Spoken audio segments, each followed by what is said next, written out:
Sometimes a person can do the same with one's actions, as we heard in the ayat before. أَفَتُؤْمِنُونَ بِبَعْضِ الْكِتَابِ وَتَكْفُرُونَ بِبَعْض. Do you believe in some of the book and you disbelieve in other parts of the book?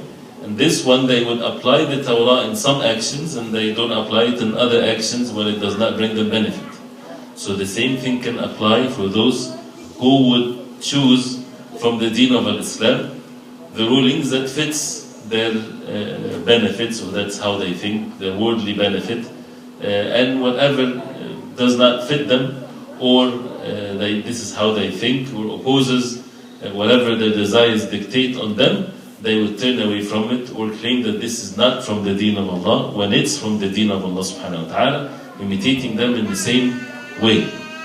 That's why the Muslim, he takes the deen of Allah altogether.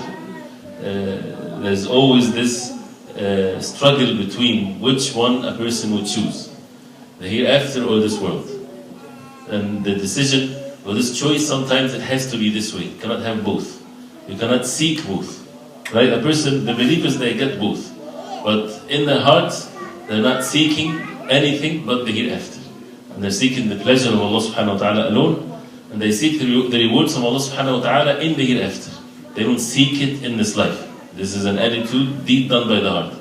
If a person has this, he will get the best of this life in the hereafter. So physically, if somebody looking from far away, they look like the rest, right? With some changes here and there, but they're still enjoying their life, and they're eating and drinking and get married and have children and all kinds of things like this. But which they are seeking, they're seeking the pleasure of Allah subhanahu wa ta'ala in the hereafter.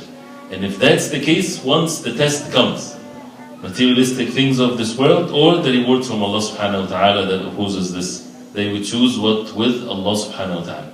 And this can be very obvious. We don't have to mention many examples of this, whether it's wealth or anything, any choice that a person makes, any choice that a Muslim would make, he has to put forward what Allah subhanahu wa ta'ala wants from us.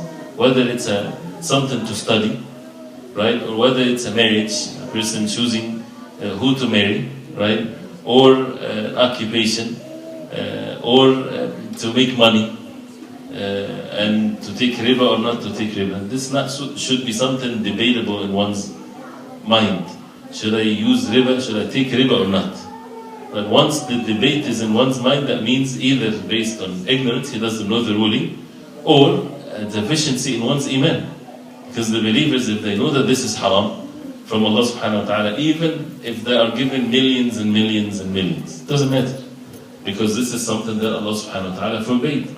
So with a contentment in their heart, and they are pleased with tranquility, no struggle too much, they turn away from it. Because it's forbidden, there's no goodness in it whatsoever. Right? So the more the person is like this, the more that he is among the true believers, those who completed their iman and so on.